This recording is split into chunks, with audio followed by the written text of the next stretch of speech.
estamos iniciando mais um Inclusão Social. E o assunto hoje vai mexer realmente com a família, o momento de decidir. E o assunto é captação de órgãos. As pessoas têm aquela dúvida, não haverá necessidade ou preocupação nenhuma. Hoje, duas pessoas que trabalham nessa equipe onde decide o momento da captação.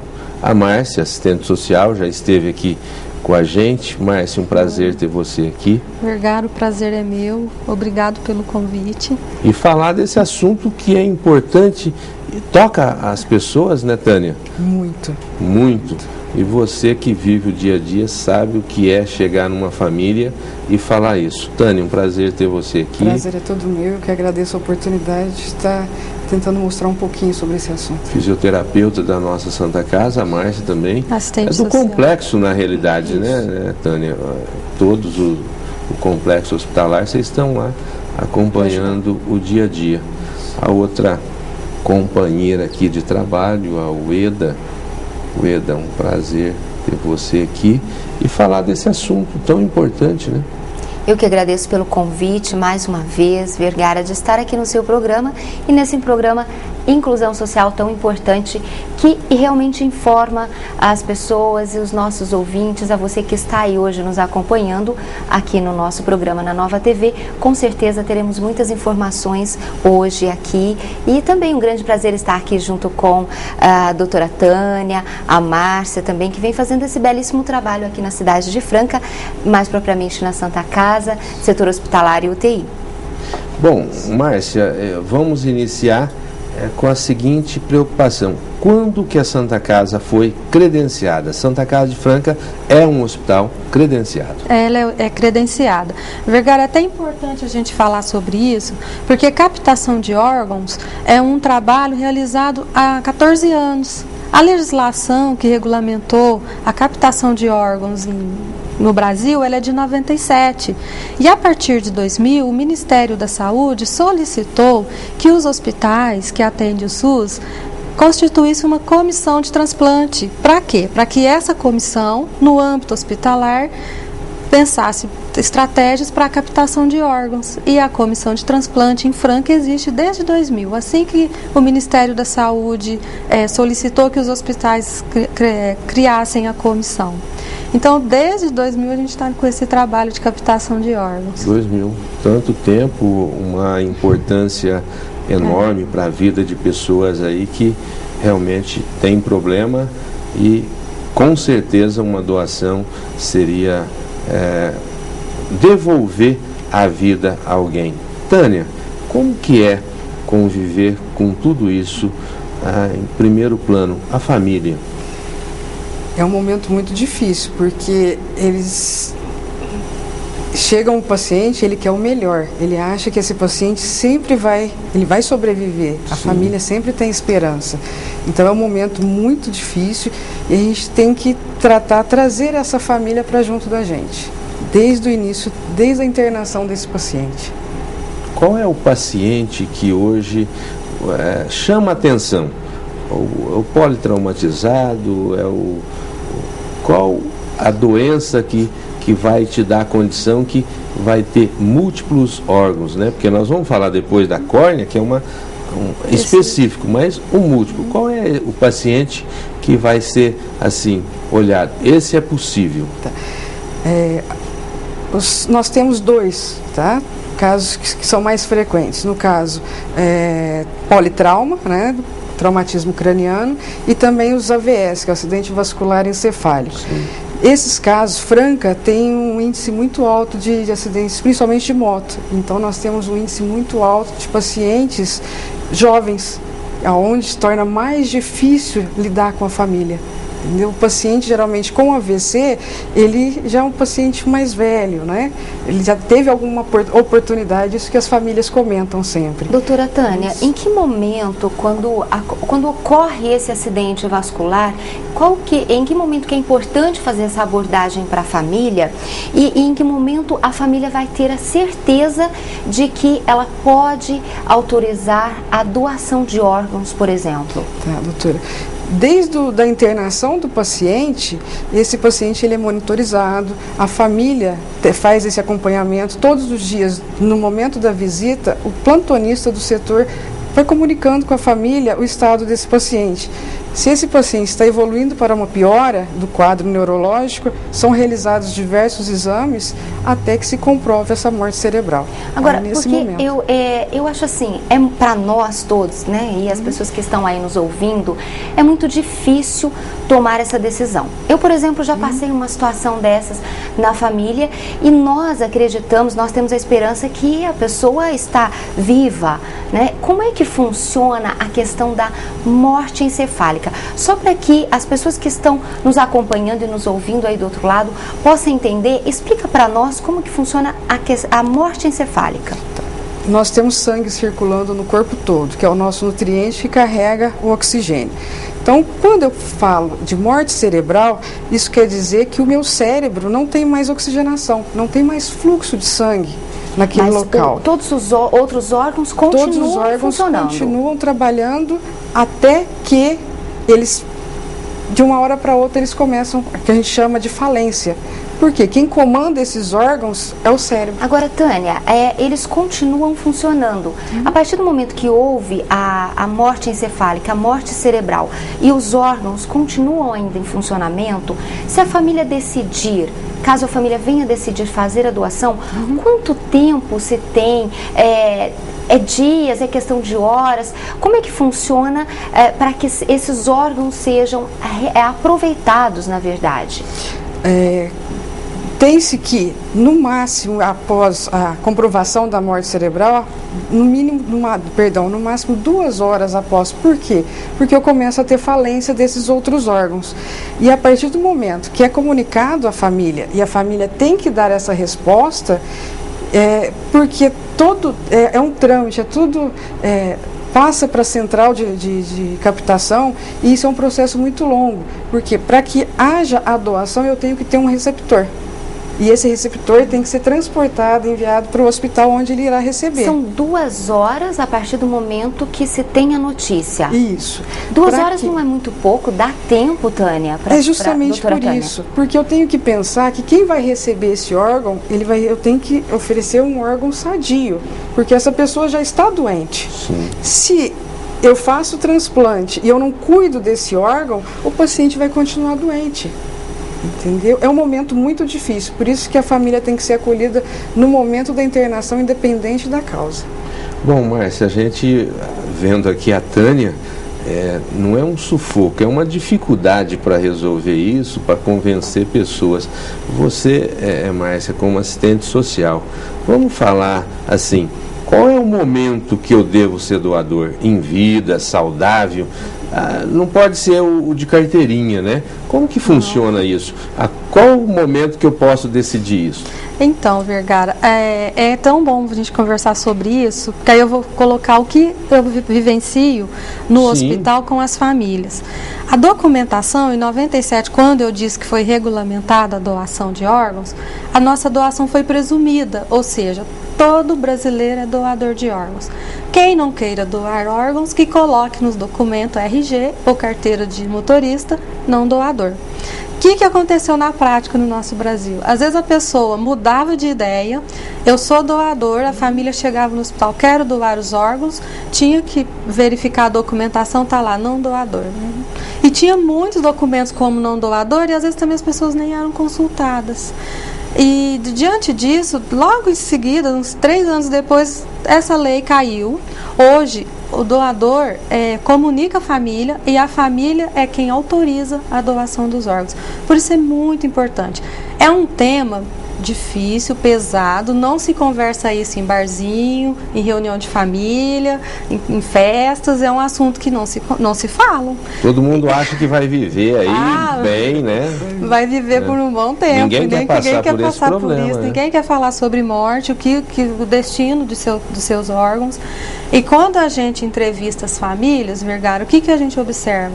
A família não sabe se o falecido tinha intenção de doar os órgãos. Algumas têm a intenção, outras já sabem dessa notificação, outras não, aí elas ficam na indecisão e com muita dificuldade de decidir. Só para voltar, então todo brasileiro é doador desde que ele não declara num documento não ser doador? Isso aconteceu em 97, mas Sim. em 2001 caiu por terra, hoje não é assim. Aquela pessoa que queira doar órgãos, que comunique o seu familiar. O Ministério da Saúde, ele traça um protocolo para captação de órgãos. E esse protocolo determina que a família é quem decide. Então, o hospital que tem o trabalho de comissão de transplante, ele vai perguntar para aquele família do potencial doador se é um doador de órgãos. A família precisa estar com essa informação para na hora responder sim ou não.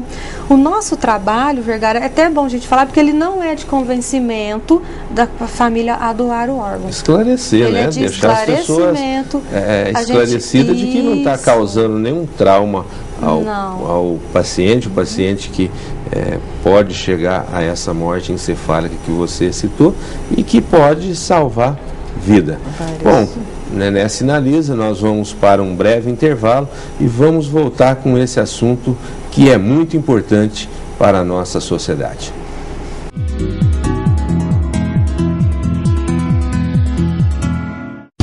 Escritório Santa Rita, 35 anos de dedicação, excelência e tradição em qualidade e ética profissional.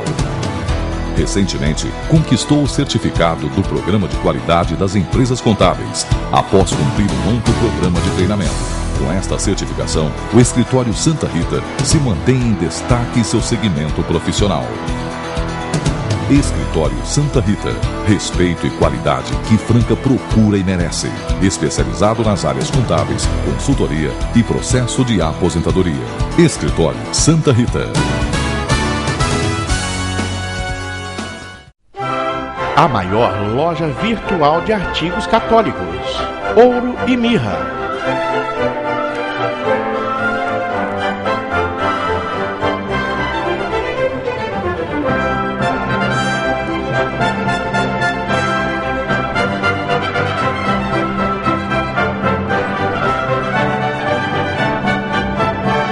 Use o código promocional e obtenha vantagens exclusivas. Ouro e Mirra. www.ouroemirra.com.br.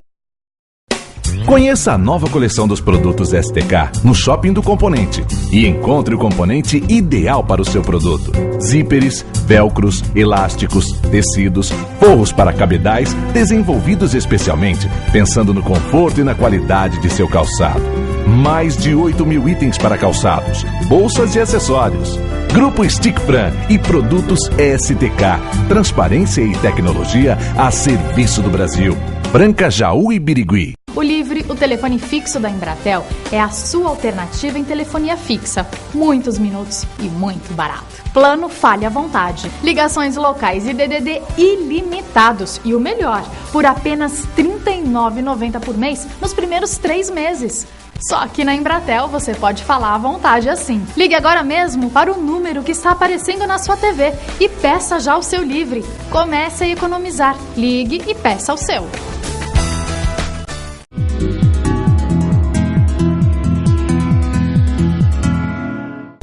Estamos de volta nesse segundo bloco e vamos retomando a questão doação de órgão e volto com a Márcia. Márcia, a questão de córnea. É mais fácil convencer? O que está acontecendo na Santa Casa em relação à doação de córnea? A captação de córnea ela é mais tranquila, porque ela acontece, como ela não precisa da irrigação sanguínea, ela acontece com a morte de coração parado, que é o termo técnico utilizado. A pessoa faleceu, o coração está parado, ela é um potencial doador. É bom referir exatamente o potencial doador da córnea, Vergara, porque a pessoa de 2 anos de idade até 80 anos de idade, ela tem córneas saudáveis para transplante. Algumas doenças são impeditivas, como sorologia, mas fora isso, todo cidadão é um doador de córnea. Isso é muito importante a pessoa está sabendo, porque às vezes acontece na família do parente, fala, eu quero ser doador. O limite da idade é de 2 a 80 anos. Então é um universo muito grande, né? É extenso. E a gente tem bastante de doadores. Só para ter uma noção, só para vocês terem uma noção, no ano de 2011, a gente completou 3.700 córneas captadas em Franca desde 2003. Quantos implantes em Franca você tem, mais ou menos? 124 até o mês de fevereiro deste ano. Qual é o caminho desses órgãos que é captado em Franca no momento de distribuir, Márcia? É assim que funciona. Existe a central de Ribeirão Preto, central de transplante em Ribeirão Preto. Ela coordena a recepção dos órgãos da região de Ribeirão Preto, e Franca é atrelada a essa região. Então, as córneas captadas em Franca, elas vão para o banco de olhos do Hospital das Clínicas de Ribeirão Preto. Os demais múltiplos órgãos, quando é retirada de rins, também vão para lá. Que a equipe de Franca, Santa Casa, é bom também falar que tem equipe de médicos, urologistas, que fazem a retirada de rins. E tem a equipe que faz a retirada da córnea. Então, Franca está capacitada.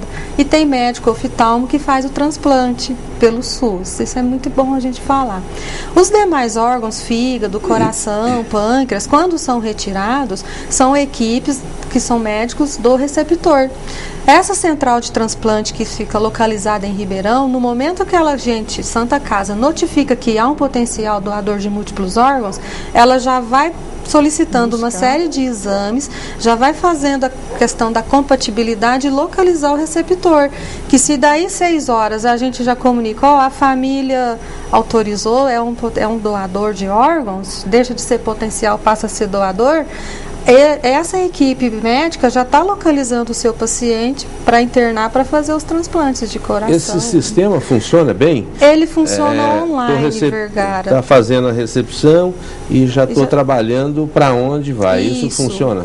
Legalmente, o hospital ele é obrigado, é compulsório a notificação da morte encefálica. Uma pessoa está com morte encefálica, nós temos que passar um fax, passar um fax, transmitir o resultado dos exames e falando que existe um potencial doador em Franca. Esse momento, com essa central de transplante, eles já têm um sistema online. Esse sistema online, para você ter uma noção, o paciente que está à fila de espera, ele tem acesso por código, assim, ele se acompanha nessa fila de espera. Quem está, o interessado sempre vai estar de olho e tal. Tá, ele se acompanha, ele vê os dados e todas as informações que a Santa Casa de Franca vai passando para a central de transplante vai sendo informatizado. Eu chamar a atenção era a questão de confiabilidade. Posso fazer uma pontuação que a Márcia colocou? Que por esse motivo, após a comprovação e a liberação pela família, a autorização, é um processo longo. Então, gira em torno de 18 a 24 horas para que se faça a retirada desses órgãos. Então, por isso que eu disse então, que eu tenho aquelas 2 horas, doutora Tânia, é somente para a comunicação da família, né? E decidir, é isso. Feito a decisão, a partir daí, temos ainda quantas horas para salvar esses órgãos? Então, aí, todo o processo, ele gira em torno de 18 a 24 horas. Isso somente se estiver funcionando o coração, é isso? Isso. Após a autorização familiar, de 18 a 24 horas. Por que isso? Porque as equipes vêm de fora. Né? Então tem o tempo de translado, chegada na casa, a retirada é um pouco demorada, dependendo do órgão, que é muito minucioso. Então, por isso que a gente precisa só para ter uma ideia, né? Para chegar de Franca a São Paulo é 5 horas e meia. Para chegar num hospital específico, você tem um tempo. Então, isso tudo tem que ser bem pensado e planejado. Ô, Tânia, Ueda, peço desculpa para você, mas eu gostaria aqui, só para entender, múltiplos órgãos, rim, coração, fígado, pâncreas, pulmão, ossos, pele. Um doador pode salvar uma média de 5 a 6 vidas? 8 a 10. 8 a 10? Isso. Veja só o quanto é importante valorizar isso, né? quanto mais rápido a família faz a doação, a liberação, mais órgãos sadios eu vou ter para doação. E no momento da captação você já está decidindo isso, sim, né? Por quê? Quanto mais tempo eu levo para fazer a retirada desses órgãos, como ele não tem o comando do cérebro, esse órgão ele para de trabalhar. Então ele morre também. Então no momento da retirada desse órgão, ele não é mais viável para transplante.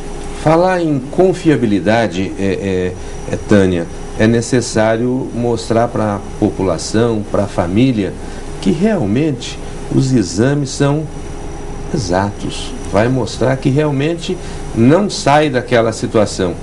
Esse risco é zero, né? O profissional que está assinando, ele tem uma grande responsabilidade para a sociedade e para a família. Né? A partir do momento que é constatado a morte cerebral, ou melhor, quando se tem suspeita da morte cerebral, são realizados diversos exames e é tudo documentado passo a passo. A partir disso, é documentado também em um livro, onde a gente pode mandar, a família pode pedir para fazer essa consulta de todo o processo, até a constatação e a conversa com a família.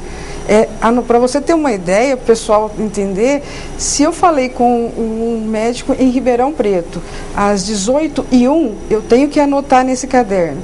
Às 18h01, comunicado ao doutor X, isso. Que foi a conversa, sim, né? Doutora Tânia, hoje aqui em Franca é feito, esses transplantes não são feitos, apenas a captação, é isso. No caso de córneas, já é feito aqui.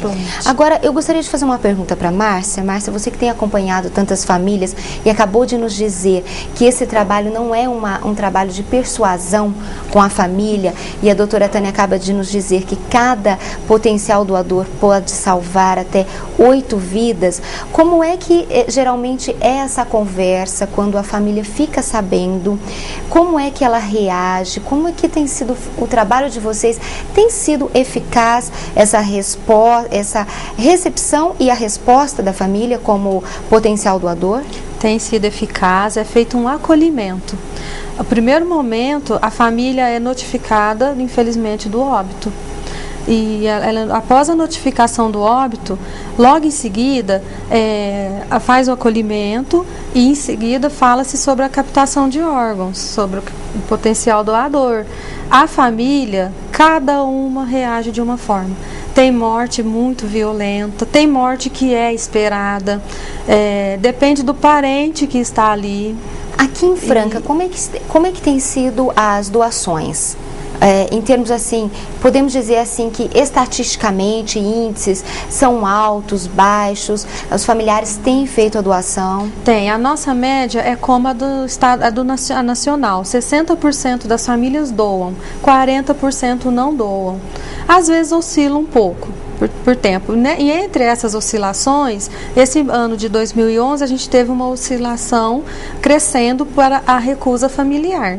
O que a Santa Casa fez diante disso? O que a gente tem percebido? Uma das causas da família recusar a doação de órgãos, da córnea principalmente, é devido à não informação se o falecido era doador ou não. Então eles ficam divididos entre os membros da família e nessa divisão acaba que optando por não doar. Quer dizer, é somente aquela dúvida, nossa, será que quando ele estava vivo ele gostaria ou não de ser doador? De doador. É isso? Que é a conversa que você disse que ninguém faz, né? Na hora de um almoço, de um café, ninguém quer falar disso, que vai prever isso. Nesse momento, Márcia, além da assistente social, os médicos, tem acompanhamento de psicólogos, por exemplo, dentro da Santa Casa aqui de Franca, nesse momento, nessa conversa? Queria acrescentar, viu, Márcia? Eu queria que você falasse, não precisa ser detalhado, mas a composição da comissão de transplantes envolve quem e se o protocolo cada comissão cria o seu protocolo ou é um protocolo nacional que todo mundo vai enquadrar nesse protocolo? Isso, é um protocolo nacional para captação de múltiplos órgãos que a comissão de transplante segue. São 2 projetos de trabalho, múltiplos órgãos com protocolo nacional. E o segundo projeto, que é o Coração Parado, não tem protocolo determinado a nível nacional, mas a Santa Casa de Franca foi muito criativa. Ela criou um projeto, chama Projeto Luz. Ele faz parte da composição da comissão de transplante, que além dos profissionais da equipe multi, composta por médicos, fisioterapeuta, psicólogo, assistente social, enfermeiros, a gente tem o Projeto Luz, que são pessoas da sociedade civil de Franca, donas de casa, pessoas que participam do Rotary, maçonaria, do Lions, que fazem parte do Projeto Luz. Essas pessoas foram treinadas e capacitadas para fazer entrevista com a família. Elas estão altamente capacitadas, elas dão acolhimento. O que a família precisa no momento do óbito? Nem é tanto de um trabalho técnico de um psicólogo. Ela precisa de atenção, de ser ouvida, de ser acolhida. É o calor humano, é o amor ao próximo no momento da morte. Márcia, esse acolhimento só oferecido. Antes de finalizarmos, quem quiser fazer parte ou conhecer o Projeto Luz, entre em contato com quem? Comigo. Comigo, Márcia, assistente social na Santa Casa. Posso falar o telefone? Pode, sim. Claro. 3711-4195. Bom, nós estamos chegando ao final, Tânia. Eu queria falar em termos de índice mesmo. Aqui um número de Franca, 296. Está dentro do índice nacional? Está até acima da média. Acima da média? Isso, comparado com cidades maiores, está acima. Bom, eu vou ficar feliz com isso, porque fui secretário de saúde e todo lugar que eu fui, elogiei sempre Franca. Franca é bom, Franca tem um corpo clínico, tem um hospital de ponta, equipamentos, e para mim isso é reforçar aquilo que eu sempre falei. Nós estamos chegando ao final de mais um Inclusão Social. Quero agradecer você, Ueda, pela participação. Márcia, muito obrigado. Hora que você estiver, qualquer trabalho voltado à comissão de transplantes, vamos estar aqui à disposição de divulgar e trabalhar junto. A população precisa estar consciente do que está sendo feito na cidade de Franca. Tânia, muito obrigado aí pela sua participação. Se alguém tiver alguma dúvida, pode nos procurar na Santa Casa. Sim, esse contato também seu é externo ou só interno? Mas se alguém tiver alguma dúvida, pode nos procurar a qualquer momento, mesmo para passar isso para as famílias. Telefone, né? Quero agradecer vocês pela paciência e ouvir esse assunto importante para a nossa sociedade, para que nós não possamos errar. Com vida não erra, né? Então nós precisamos acertar sempre. Muito obrigado, estamos encerrando mais um Inclusão Social. Estaremos de volta na próxima semana.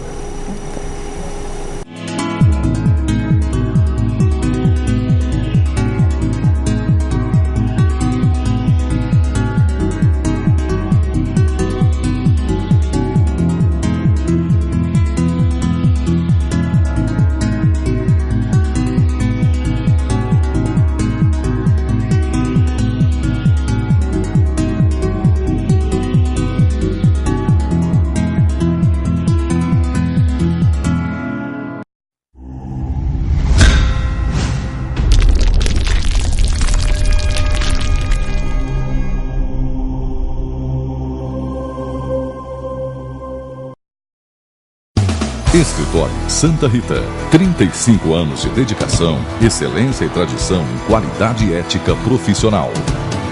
Recentemente, conquistou o certificado do Programa de Qualidade das Empresas Contábeis, após cumprir um amplo programa de treinamento. Com esta certificação, o Escritório Santa Rita se mantém em destaque em seu segmento profissional. Escritório Santa Rita, respeito e qualidade que Franca procura e merece. Especializado nas áreas contábeis, consultoria e processo de aposentadoria. Escritório Santa Rita.